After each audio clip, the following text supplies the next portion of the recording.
আরে বল, দেখে তো বুঝতেই পারছো সবে ঘুম থেকে উঠেছি, আর একটা জম্পেশ ঘুম দিয়ে উঠেছি। মা যেহেতু নাইটি পরে না, তাই মাকে বলেছিলাম আমার লাল নাইটিটাই পরতে।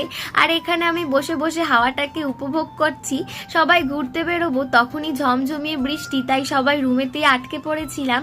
আমার খিদে পাচ্ছিল বলে মা বললো বাড়ি থেকে আনা অরিও বিস্কুটটা খেতে। বৃষ্টি থামতেই চলে গেলাম একটা ছোট্ট দোকানে সকালে টিফিন করতে। আর এত হাওয়া দিচ্ছিল মনে হচ্ছে মাথার ছাউনিটা বুঝি এই খুলে চলে গেল। প্রথমেই একটা চা অর্ডার দেওয়া হলো, তারপর মা নিজের জন্য ঘুগনি মুড়ি অর্ডার দিল, আর আমি অর্ডার দিলাম আমার জন্য লুচি ঘুগনি।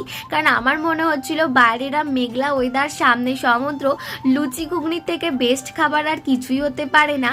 তারপর টোটো বুক করে পুচকে পাচকাদের নিয়ে চললাম ঘুরতে। আর বৃষ্টি হোক, জল হোক, তুফান হোক, ঘুরতে যখন এসছি রুমেতে বসে থাকতে শুধু ভালো লাগে, তাই বৃষ্টি মাথায় নিয়ে চললাম সবাই ঘুরতে।